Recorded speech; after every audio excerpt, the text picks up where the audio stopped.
السلام علیکم ورحمۃ اللہ وبرکاتہ۔ الحمد للہ رب العالمین والصلاة والسلام علی رسولہ الکریم، اما بعد، اعوذ باللہ من الشیطان الرجیم، بسم اللہ الرحمن الرحیم۔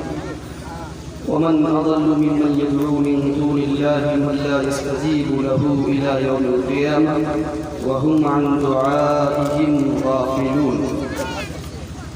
صدر محترم اور اسٹیج پر بیٹھے ہوئے علماء کرام و اساتذہ کرام اور دیگر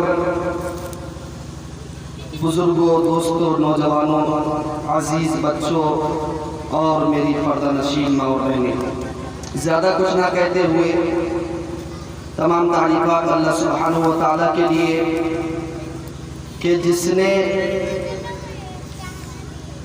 ہم تمام لوگوں کی تخلیق فرمائی اور اس کے بعد درود و سلام و جناب محمد رسول اللہ صلی اللہ علیہ وسلم پر ایک مرتبہ ہم سب مل کر کے درود شریف پڑھیں گے۔ اللہم صلی علی محمد وعلی آل محمد کما صلیت علی ابراہیم وعلی آل ابراہیم انک حمید مجید۔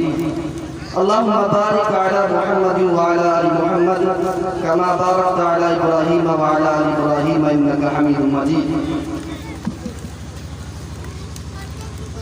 دوستو اور بزرگوں، اس دنیا میں ہر انسان کا کوئی نہ کوئی مقصد ہے،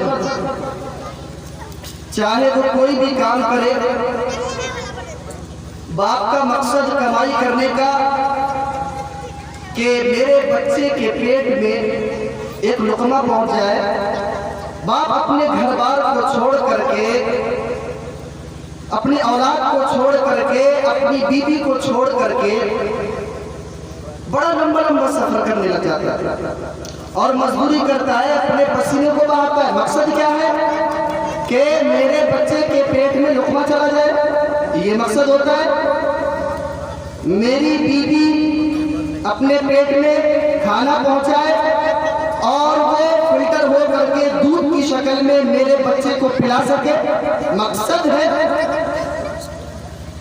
اور جب کوئی انسان اپنے مقصد کو چھوڑ کر کے یوں ہی چلے پھرے اور اس سے کہو بھائی آپ کس لیے کما رہے ہیں، کس لیے دما رہے ہیں، کس لیے کام کر رہے ہیں، وہ کہے میں اسی طرح کما رہا ہوں بس، تو ہم کہیں گے یہ پاگل ہے، یہ دیوانہ ہے، مجنون ہے، اس کی عقل خراب ہے، اس کی عقل کام نہیں کر رہی، اس کو دماغ کے علاج کی ضرورت ہے، ڈاکٹر کی ضرورت ہے۔ اسی طریقے سے آج انسان اپنے مقصد کو بھول چکا ہے اور ہم اس سے کہتے ہیں مقصد کیا ہے؟ اللہ نے تجھے پیدا کیوں کیا؟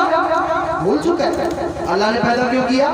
ہمارے اور آپ کے الحمدللہ وہ آیت کریمہ یاد ہوگی سورہ ذاریات کی، اللہ نے فرمایا وَمَا خَلَقْتُ الْجِنَّ وَالْإِنسَ إِلَّا لِيَعْبُدُونِ۔ ہم نے انسانوں اور جناتوں کو اپنی عبادت کے لیے پیدا کیا ہے، یہ اللہ نے مقصد کے لیے پیدا کیا ہے۔ جس مقصد کے لیے ہم دنیا میں آئے، ہمارا وجود اللہ سبحانہ و تعالیٰ نے دنیا میں لایا، ہماری تخلیق فرمائی، اس مقصد کو ہم نے بلا دیا۔ مقصد کیا تھا؟ عبادت اللہ کی جائے، غیروں کی نہ کی جائے، مشکل کشا اللہ کو مانا جائے، توکل اس پر کیا جائے جو ہمیشہ سے زندہ ہے۔ وَتَوَكَّلْ عَلَى الْحَيِّ الَّذِي لَا يَمُوتُ، اللہ وہ ہے، توکل اس پر کیا جائے جو زندہ ہے، لا يموت، اس کے لیے موت ہے۔ آج دیکھ لیجئے لوگوں نے کس کس کو توکل کرنے کے لیے بنا لیا ہے۔ مشکل کشا کس کو سمجھا جا رہا ہے؟ کوئی دھاگوں پر توکل کر رہا ہے، کسی نے دھاگوں کو مشکل کشا بنا رکھا ہے۔ آج پوچھا جائے میرے پیارے اے نوجوان، یہ تو نے ہاتھ میں لال دھاگا کاہے کو پہنا؟ کیا جواب دیتا ہے؟ جی کیا جواب دیتا ہے؟ میں دوسروں کی بات نہیں کرتا، اپنوں کی بات کرتا ہوں۔ وَأَنذِرْ عَشِيرَتَكَ الْأَقْرَبِينَ جو آیت کریمہ ہے نا، یہ اپنے گھر والوں کے لیے، اپنی قوم کے لیے، اپنی جماعت کے لیے، اپنے گروہ کے لیے اللہ سبحانہ و تعالیٰ نے اپنے نبی جناب محمد رسول اللہ صلی اللہ علیہ وسلم پر آیت کریمہ نازل فرمائی۔ کیا آج نوجوان سے پوچھو بھائی تم نے اپنے ہاتھ میں دھاگا کیوں پہنا؟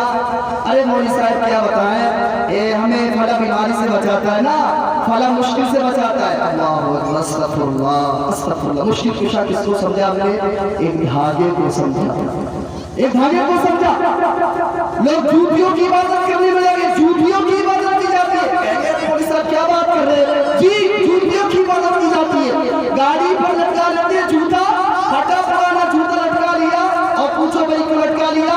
हमने इसलिए लटका लिया ताकि एक्सीडेंट से बच सके। अस्तगफिरुल्लाह नऊज़ुबिल्लाह मिन ज़ालिक। किसको मुश्किल कुशा समझ रहे हैं? एक जूते को मुश्किल कुशा समझ रहे हैं। हाजत रवा, दाता, दस्तगीर किसको समझा जा रहा है? जूते को गले में लटका लिया। एक फांसी का फंदा क्यों लटकाया? अरे मौलवी साहब ये हमारी हिफाजत करता है, बीमारी लगती है, हमेशा हर दिन हमारा बच्चा बीमार होता रहता है, इसीलिए हमने इसको गले में लटका दी है। और जब हम उनसे कहे भाई ये सारी चीजें जो तुम इनको दाता दस्तगीर समझ रहे हो, तुमने जो अकीदे के लिए, अच्छा कहेंगे मौलवी साहब हम इसको खुदा थोड़ी मानते।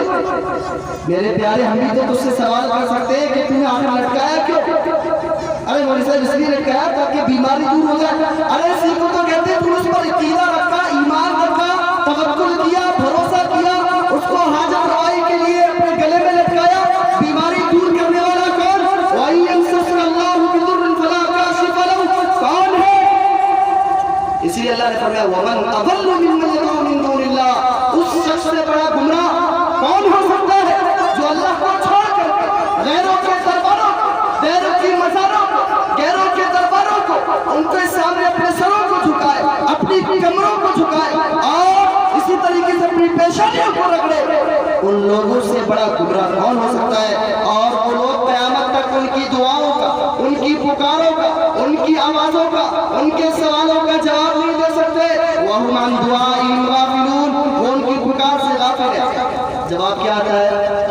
अरे मौलवी साहब हम कहते हैं भाई ये सब शिर्किया काम है, आप ये शिर्क कर रहे हैं, अल्लाह को छोड़ करके गैरों को जो आप पुकार रहे हैं शिर्क कर रहे हैं। जवाब क्या आता है? अरे मुसलमान शिर्क नहीं कर सकता। क्या जवाब देते हैं? मुसलमान शिर्क नहीं कर सकता।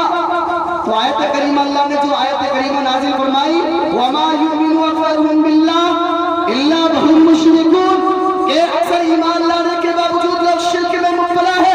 ऐ मेरे साहिब, जो तुमने सादा किस्म के लोगों को, जाहिल किस्म के लोगों को, जिनके पास किसी तरह का इल्म मौजूद नहीं, तुमने उनको सिर्फ ये कह करके कि मुसलमान शिर्क नहीं कर सकता, उनके गलों में, उनके हाथों में, उनके गर्दनों में, उनकी कमरों में, उनके पैरों में, उनकी रानों में और कहाँ उनकी गाड़ियों में जो तुमने धागे बनवाए, ये कह करके मुसलमान शिर्क नहीं कर सकता। अल्लाह का कुरान झूठा है क्या? है मौलवी साहब, अल्लाह का कुरान झूठा है? अगर अल्लाह का कुरान झूठा है, तुम सच्चे हो, ठीक है, मानते तुम्हारी बात माने। अगर अल्लाह का कुरान सच्चा है, तुम झूठे हो, तो दावत को कबूल क्यों नहीं कर लेते? वमा युमिनु अक्सरुहुम बिल्लाह, अक्सर ईमान लाने के बावजूद, आज एशिया में देख लीजिए, हम दूसरे मुल्कों में नहीं जाते, चलिए एशिया को छोड़िए, हमारे मुल्क भारत के अंदर मुसलमान है, ला इलाहा इल्लल्लाह पढ़ा है, अल्लाह के अलावा कोई माबूद नहीं। मेरे प्यारों, पूरी दुनिया कितनी ही नमाज़ी बन जाए, हाजी बन जाए, कितने ही अल्लाह रब्बुल आलमीन के सामने अपनी पेशानी को रगड़े, अगर उसके पास तौहीद नहीं, शिर्क की मिलावट है, तो याद रखना मैं अगर शिर्क को माफ नहीं करता। अल्लाह ने फरमाया इन्नल्लाह ला यग़फ़िरु अन युश्रका बिही व यग़फ़िरु मा दून ज़ालिका लिमन यशा। अल्लाह दुनिया के अंदर जितने भी गुनाह किए जाए, शराब पी लो, कत्ल कर दो, ज़िना कर लो, बख्श देता है, माफी मांग लो, तौबा कर लो, अल्लाह बख्श देता है। या तुम्हारा शराब पीते हुए इंतकाल हो जाए, मर जाओ, अगर अल्लाह चाहे बगैर तौबा के कोई मरा बड़ा गुनाह करके अपनी रहमत से माफ कर दे। अगर कोई शिर्क की हालत में मर जाए तो याद रखना उसको अल्लाह सुब्हानहू व तआला बख्शने वाला नहीं है। मेरे प्यारे, आज की बात चल रही थी, शेख मोहतरम शेख अशफाक सज्जाद सलफी हाफिज़हुल्लाह बयान कर रहे थे कि जब तुम देखा करो, लड़की देखने जाओ, लड़का देखने जाओ, तो नमाज़ी देखा करो। मैं भी एक पैगाम देता हूँ, अपने घर में कोई लड़की लेकर के आओ, तौहीद वाली लेकर के आओ, लड़का लाओ, अपनी बेटी लड़के के पास दो, तौहीद के पास दो, आपका बच्चा नमाज़ी होगा, रोज़ेदार होगा। अल्लाह की कसम, अगर वो कितनी ही दुनिया में जिंदगी में करता